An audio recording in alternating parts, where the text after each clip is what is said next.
Welcome to episode 6 of our trip to the OBX, and this day we decided to make our campground review day of Camp Hatteras.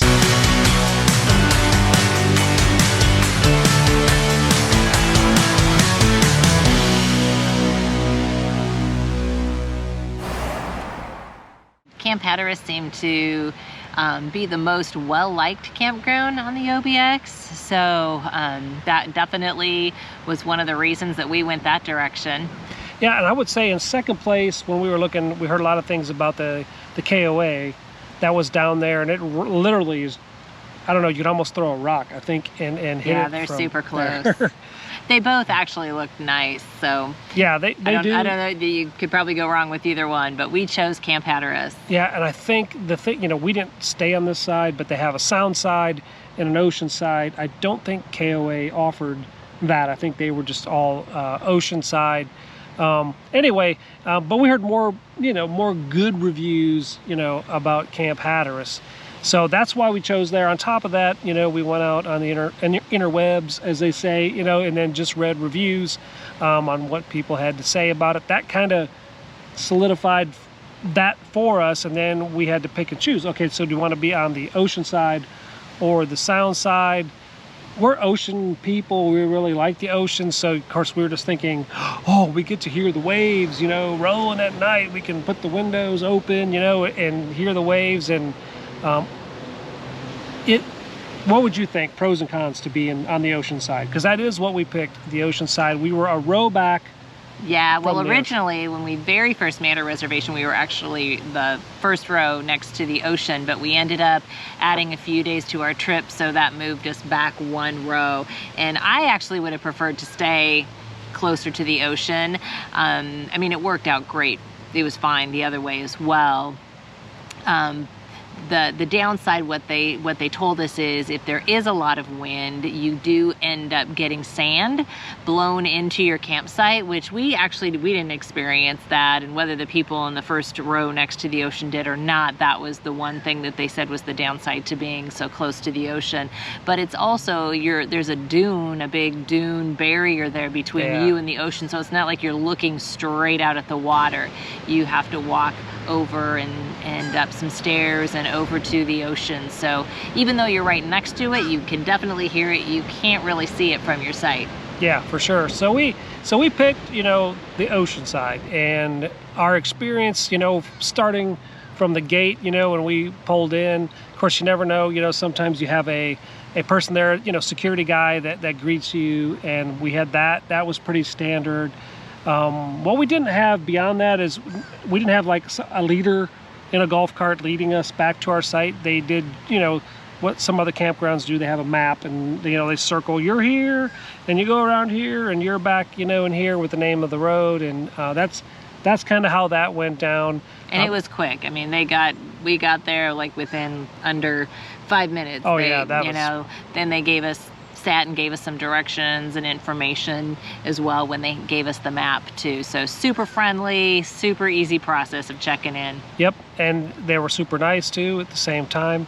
And then we get to the campsite. So let's break down our campsite. So after, we chose, well, we kind of had no choice to choose the second row back because of the amount of days that we were spending there. But it was, tight. We did make a video out already. We kind of talked about how tight that spot was. What made it so tight, and all of you who have fifth wheels or bumper pulls, it doesn't matter. I mean, you only have so much room off the road that they give you. You got campsites on one side, campsites on the other, and everybody likes to park their trucks at the end of their campsites. Well, that's what I was facing when I got there. I had pickup trucks, road, a Jeep, when I backed in, so then I had the people on our side with their vehicles, and 44 feet, in a 22-foot truck, it's a lot to try to turn into a space. And Michael's great. Like, he's got his, your CDL. Yeah, I got my Class A CDL. I mean, he knows how to back. So it was definitely tighter. I think the roads, just in the campground themselves were probably a little narrower than most of the campgrounds that we've been to. And that was probably, I would say, the most packed campground we've experienced Yeah. as well. So I mean, it was pretty full. Yeah, when we arrived, it was pretty full. As the kicked into Monday, after the weekend, then it lightened up. So that was a challenge. And then after we got there and you get backed in, what are some of the things you liked? Well, for one, we had great neighbors, which that definitely... That's always really cool. Yeah, just really nice people on both sides of us, and we got to chat with both of those families and just really enjoyed that aspect of it. And it was nice to be so close to the ocean, I have to say.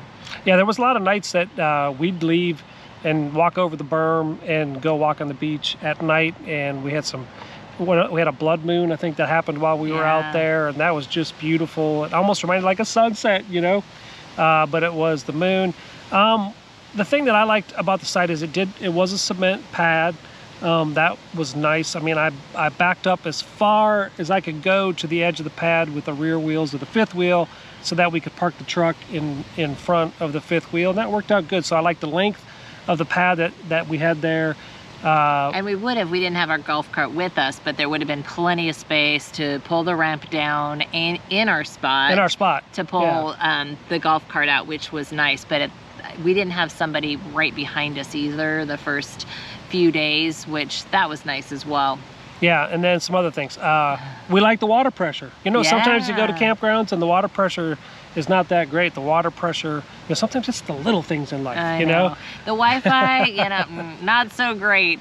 There were certain hours of the day you could pick it up, but those high traffic hours, it was, Well, yeah, I mean, and we saw that they had extenders throughout the park, which a lot of people do, but when you have 100 plus campers in an area and people have multiple cell phones, and they had up to 400 sites, and they were it was pretty packed. So it was pretty packed. Yeah, I mean, I would say one of the downsides to where we were, and maybe it was because we were close to the ocean, is there were people that would walk through your campsite.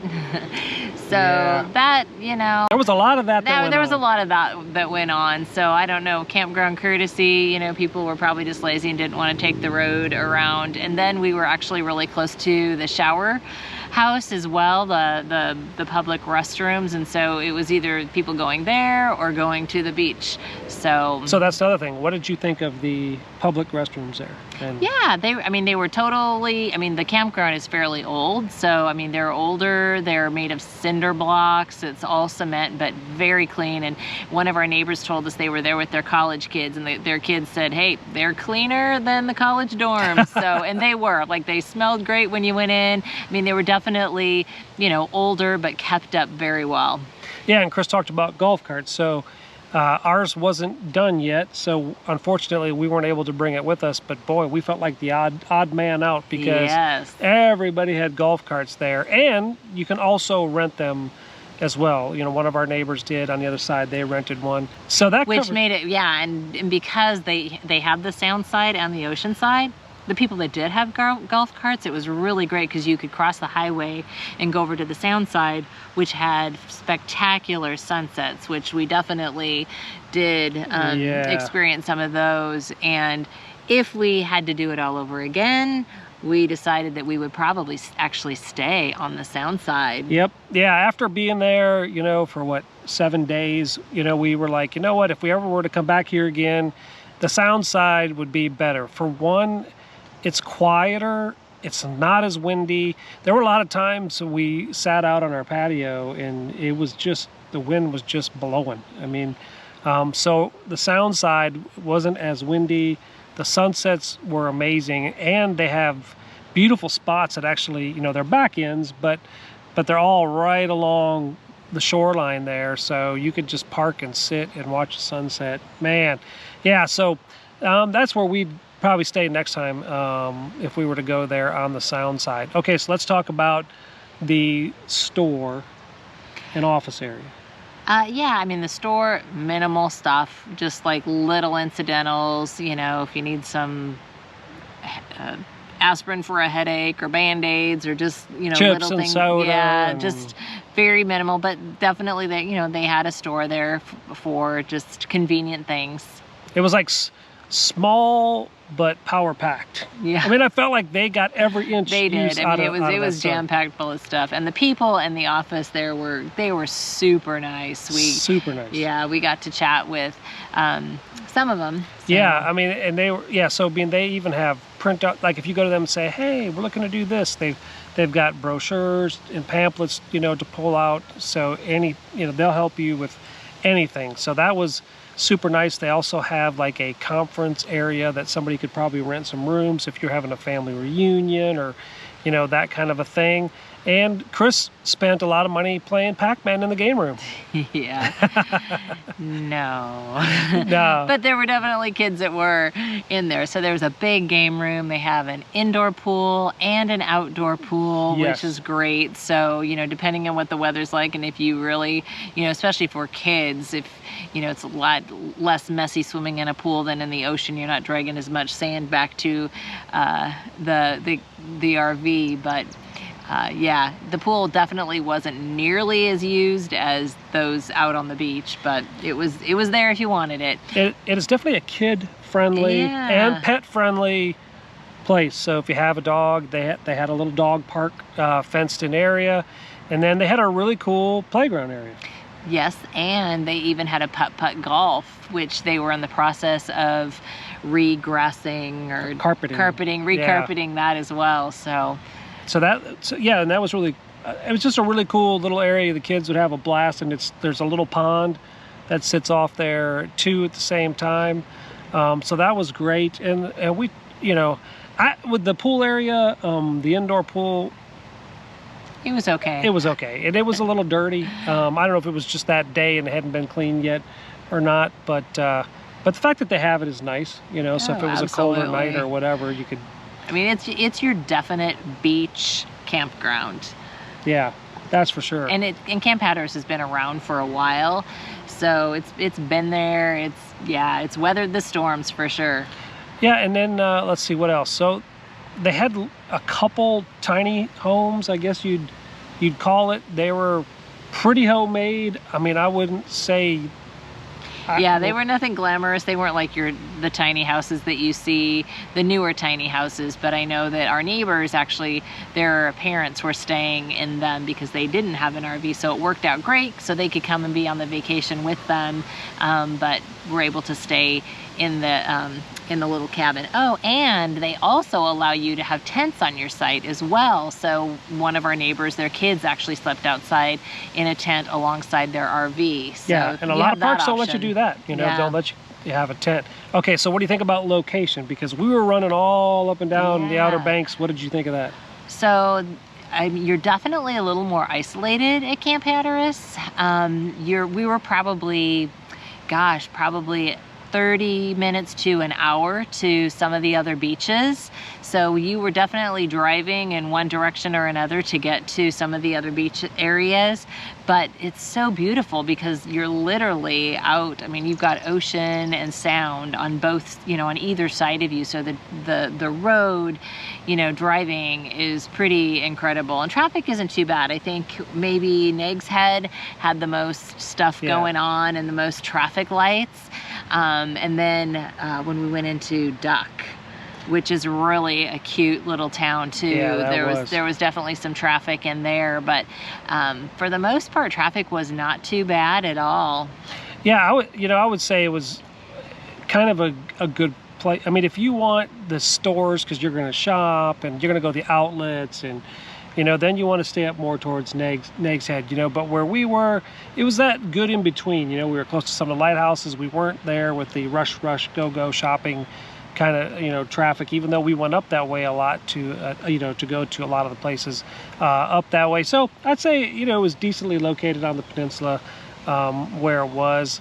So there's not, if you like restaurants and eating out, there was just a couple that were right near the campground. Yeah, we could even put the links in the bottom of the screen. There was a pizza place and they had pretty good pizza, and then there was another place that just had outdoor seating that was really good too. So really was good atmosphere, a lot of kite surfing, and a good place to be around sunset as well. Matter of fact, the first time we tried to go there was at sunset and it was packed. So we were too hungry, so we went somewhere else. Yeah. But then we ended up going back, and it was definitely good. Yeah, I food. would have gone back again. We just, you know, obviously you only have so many days and things to do. So we had some really cool camping neighbors. We had Cheryl and Barry on one side of us, and Steve and Tanya on the other side. And we tried to sit down. We tried to plan a time with Cheryl and Barry, and it just didn't never worked out. Didn't work out. But Steve and Tanya were able to get together with us, and these guys had, you know, they were coming to that campground for years as a family. I mean, so they've kind of made the Outer Banks a history thing, and they've been they have amazing stories, you know, and I thought it'd be really cool to have them share some of their stories with all of us today. So we're going to roll that interview with Steve and Tanya. And thanks, guys, again, you know, for doing that. Okay, so we are here with Steve and Tanya. These are our camping neighbors here at Camp Hatteras. We've had such a good time here. These guys have been great. We haven't been able to spend too much time together because Chris keeps dragging me all around this peninsula. So, so they said they would sit down with us and tell us some of their stories. We thought it'd be cool because they're fellow campers and we all got amazing stories. So we wanted to hear yours. So whoever wants to go, take off. Okay, I'll start. Me and my family, my mom and dad and sister, have been coming here for a long time. I've been coming here for 65 years, and that was before the big bridge at Oregon Inlet. And we would come down that far, then we'd have to take a ferry over to this island, and then take another ferry over to Ocracoke. But it was, of course, none of these campgrounds, or most of the houses weren't here. There was not a red light from Kitty Hawk to the end of Ocracoke.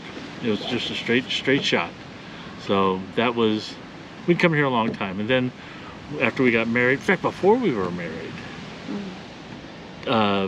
Tanya, my family decided to come down at Christmas.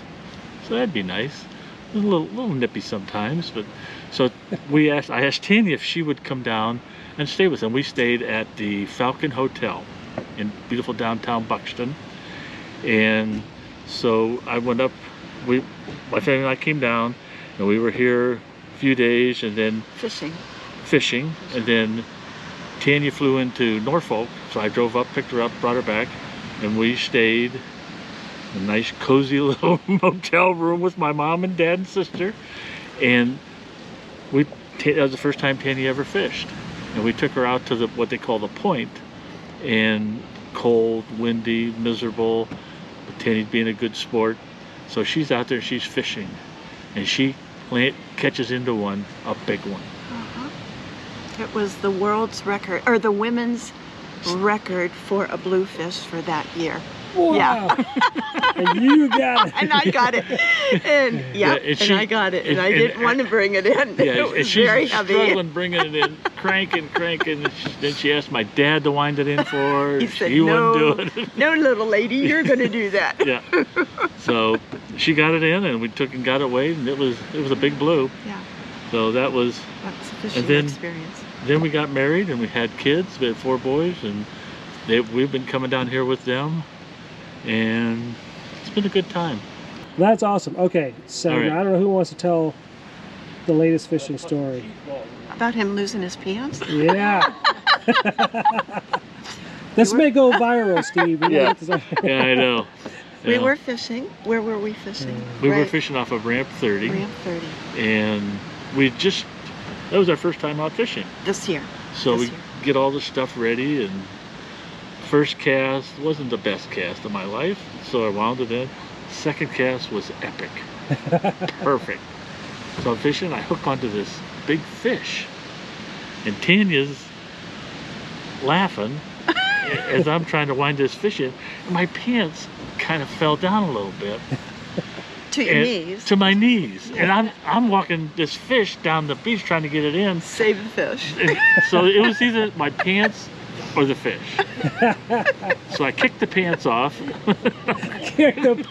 And I'm going. I have pictures. Oh, yeah. We can put those out. Yeah. And but I got the fish in, and he was awesome. It was a black drum. And it's a beautiful fish. Beautiful fish. Yeah. So it's worth losing your pants. It was, absolutely. So what I want to do next is, so often we all go to campgrounds, and you know, we do these campground reviews like Chris and I are doing today, and we don't often think about all the workers to learn a little bit more about the people that serve all of us RVers at a campground. So we're gonna roll that now. And we found Jason, who was like, man, I've only been here for 2 days, but he's a gamer, he's willing to do it. Yeah. So tell us your story, how you came. Me, my wife, and my son were living in a sticks and bricks house, working regular jobs Monday through Friday. Sold it all within a month, moved on, moved into a camp trailer here. We're here for the next 3 months. Wow. Just working here, living here. Not sure what we're gonna do after that. That's awesome. So you plan on staying in the Outer Banks area? Nope. No. Maybe Florida, maybe Texas, maybe somewhere warm in the winter. Oh, really? So what kind of camper do you have? I got a 30-foot towable Coachman. Nice. And just decided to get out of the rat race. COVID made a big change of things, and it was time to realize we didn't need everything that we had to have, and work so hard to have what we wanted, and decided just to work and have fun. Yeah, so how's it been going so far? Do you like that? Like the change? Been working 2 days, love it. I work the night shift. I work 3 to 11 or 4 to 12. Love it. Wow. Get to play at the beach all morning. Oh, that's come nice. To work. So you have a wife and kids, or just you and your wife? Wife and kid. Wife and a 9-year-old son. Nice. They're playing over the playground right now. Are they really? Yeah. Oh, so we probably saw him over there. Probably. He was playing basketball or golf or something last I looked. Well, that's awesome. Well, thank you for telling your story. I really appreciate it. We are here with Sharon at Camp Hatteras. She's the mother-in-law of Jason, who we just talked to, and she's the instigator of all the craziness of the family coming to work here. Yes. And so how long have you been here? We have been here since March. Since March. Oh my gosh. Okay. Yes. And how many so years we're have you newbies. So have you been coming here before? No, we had not. We actually managed an RV park in Cherokee for 5.5 years. Oh, we've been over to Cherokee. Yeah. That's beautiful. Yeah. So what brought you over this way? We decided we wanted to just work and not manage. Don't blame me. We were tired, so. Oh, that's really cool. Yeah, so we came here. The manager, Jeanette, we had been talking to her off and on for about 3 years because we were going to trade camping trips. She was going to come to the mountains, we were going to come to the beach. And so one thing led to another, and we decided to come here and work. We're so excited. So cool. Yeah. So you guys have a camper, I'm assuming? We do. What do you guys have for a rig? We have a fifth wheel. A fifth wheel, what brand? It's a Montana High Country. Oh, very cool. Do you like it? Love it. Have you had it for a while? Yeah, we've had it for a couple of years. But this is the first time we've really got to use it. Are you serious? Yeah, because we had a house up there to live in for the management, so yeah. Oh, that's really cool. So do you have any camping stories to share with? Not yet. No mishaps, no bloopers? No, because right now, I mean, I will, come back end of season. I have a lot of campground stories on the other campground, but no. Oh, what's a campground story? Oh, no, I can't. She can't. You guys heard that. She can't do it. I guess they're top secret. Now we're here with the big boss, the security. This is Bill, who is the husband of Sharon and the father of Jason. So we got the whole family tree here. So tell us your story, how you came to Camp Hatteras and beyond. Well, right now, we, like I said, we were in Cherokee for 5 years now, a little over 5 years, and we told them we'd be there for 5 years, so we kind of did our contract and all, but we were ready for something different. And we'd been talking to the manager here for 3 or 4 years. We were going to swap her a week up there for us having a week down here, so we did, but it never worked out now. Neither one of us ever had time to do it. So when we decided it's time to move, we prayed about it, and finally, the Lord just kept bringing this back to both of our minds. And so we called Jeanette and told her what we were thinking about it. She said, please come. I said, I've got positions open for both of you. So we decided it was time to move, so we came down, and the Lord just blessed us ever since we've been here. And I've actually been coming here for about 40 years fishing. I brought men's group down here a lot of times, and we would go fishing here, and we'd just have a wonderful time and fellowshipping and being out with one another. And so it was really great. It turned out real good. Okay, so then where's the hot spot for fishing? Hot spot, well, my happy place. I took Sharon out there. It's out there in Buxton, out at they call it the Point, and it's out there near the lighthouse. You pass the lighthouse and go on out there. You got to have 4-wheel drive to get out, but it's the furthest you can be in the Atlantic Ocean and still be on the continental United States. Wow. And the Gulf Stream comes right down by it, and also it's usually really good fishing there, and it comes in from 3 different directions. The current does. So it's like I say, it's my happy place now. So I hope you guys enjoyed that. I just think it's cool to hear from other campers and the people that work so hard for all of us to go on vacation and just to enjoy it there. So that was really cool. I thought that'd be a cool twist to a campground review video. We really like it, and Chris has a point she wants to bring up that's important too. Well, I just thought it was cool as far as the people, the folks that worked at the campground. You know, a lot of them, it was a family and actually friends that had worked together at other campgrounds that all came together to work at Hatteras. And I thought, you know, it's like, it's such, when you've got such a transient population coming in and out, how awesome to have your kids and your grandkids right there with you and just kind of doing life together. So I thought that was really awesome. Yeah, for sure. And we appreciate all the staff. If you're a camp host, if you're somebody that's on staff at a campground, we appreciate what you guys do for all of us so that we can come in and just have a good time and relax. And you guys work hard, and some of you work through the night, and we can't take that for granted, you know, the stuff that you guys do. So we salute you guys, and we thank you guys for doing that. And with that, we say God bless and safe travels.